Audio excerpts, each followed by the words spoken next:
एक दिन एक छोटे से गांव में एक सासात नाम की एक लड़की रहती थी। एक सासात बहुत चंचल और स्वप्नदर्शी थी।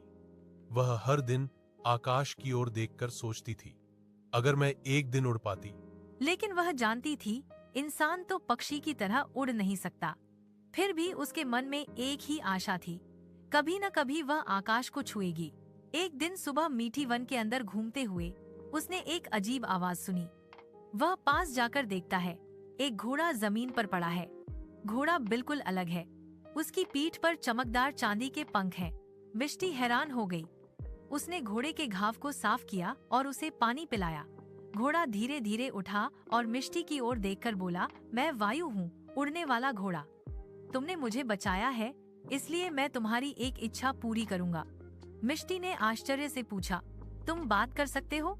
वायु हंसा, हाँ, और अब बोलो, तुम क्या चाहती हो? मिष्टी ने थोड़ा सोचकर कहा, मैं आकाश देखना चाहती हूँ, बादलों के ऊपर खड़े होकर दुनिया को देखना चाहती हूँ। वायु ने कहा, तो चलो। कहते ही उसने अपने पंख फैलाकर आकाश में उड़ान भरी। मिष्टी उसकी पीठ पर बैठी थी। गांव, नदी, पहाड़ सब नीचे छोटे हो गए। रंगीन बादलों के बीच सूरज की रोशनी में वे चमक रहे थे। मिष्टी हंसते हुए बोली, यह दुनिया का सबसे सुंदर दिन है। कुछ देर बाद वायु ने उसे फिर गांव में उतार दिया। चीसीज ने कृतज्ञता से उसे गले लगाया। वायु ने कहा, जब भी तुम्हारा मन खराब होगा, आकाश की ओर देखना, मैं ठीक वहीं रहूंगा।